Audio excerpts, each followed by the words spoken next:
Man, if you think modern cars are king, I'm about to blow your mind with 10 classic Chevrolets that'd smoke most 2025 models in a street fight. Stick around, cause number one's a beast, so rare, it's practically a mythic. I'm not spilling it till the end.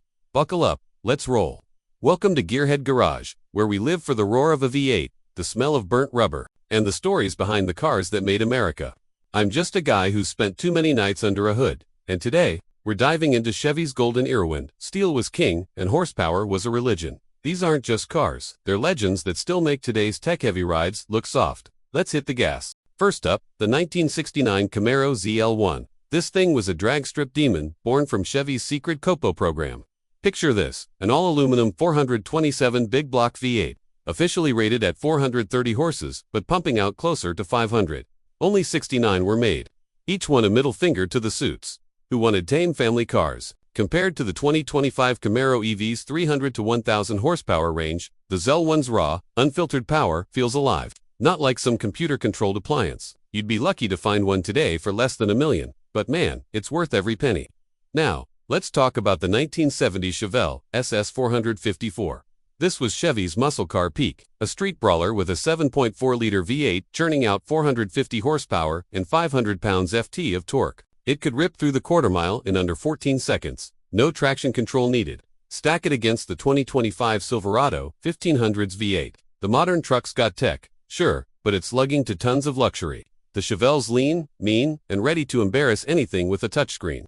I knew a guy who swore his SS could outrun a buddy's Corvette until the cops showed up. Let's shift gears to the 1963 Impala Z11. This was Chevy's answer to the dragstrip wars. A lightweight monster with a 427 V8 pushing 430 horsepower through aluminum body panels. Only 57 were built, making it rarer than an honest politician.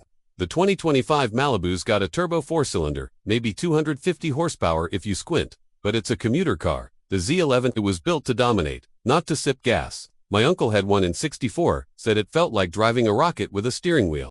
Then there's the 1968 El Camino SS396. Chevy took the Chevelle's platform, slapped a truck bed on it, and stuffed in a 6.5-liter V8 with 375 horsepower. It was a mullet on wheels business in the front, party in the back. The 2025 Colorado's got a towing edge at 7,700 pounds, but the El Camino's got soul. I saw one at a car show once, cherry red, growling like it was pissed off. Owner said it was his daily driver in '69. Daily driver. Try that with an EV. The 1957 Bel Air is next. The poster child of the Tri-Fi Chevys. That small block V8, up to 283 horsepower with fuel injection, was cutting edge for its day. It's not just a car, it's a time machine to sock hops and drive-ins. The 2025 Trax, with its 30 mpg and digital dash, can't match that vibe. My old man had a 57, turquoise and white, and he'd tell stories of cruising Main Street, stealing glances from every girl in town. That's what a car should do, make you feel something.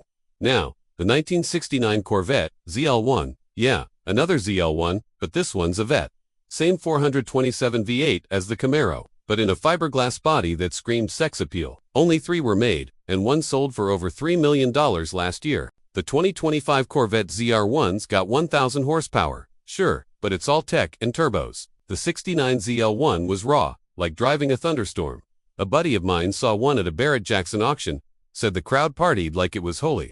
The 1971 Corvette ZR2 is another unicorn. With just 12 built, its 454 LS6 V8 cranked out 425 horsepower, and it was built for racing but ended up on the street. Compare that to the 2025 Blazer EVs. 4-second, 0 to 60 sprint impressive, but it's silent.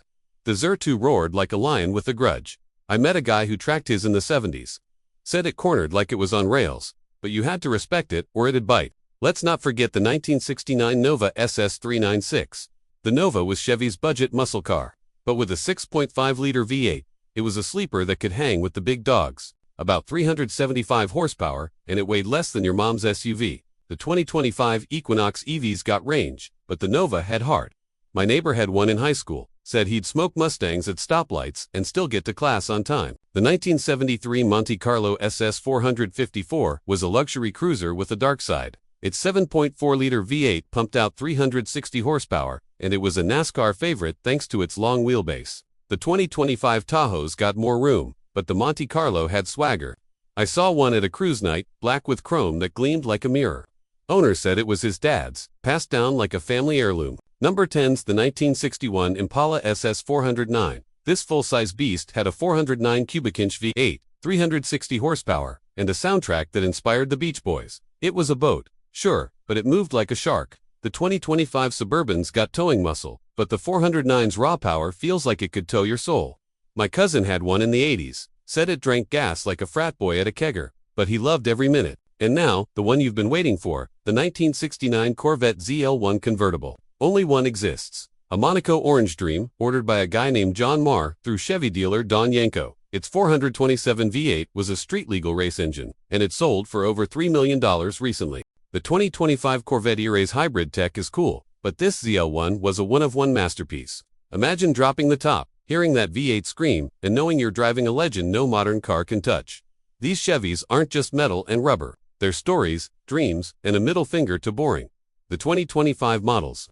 They're loaded with screens and safety nannies, but they lack the soul of these classics. Sure, EVs are quick, and trucks tow more, but where's the growl? So, what's your pick?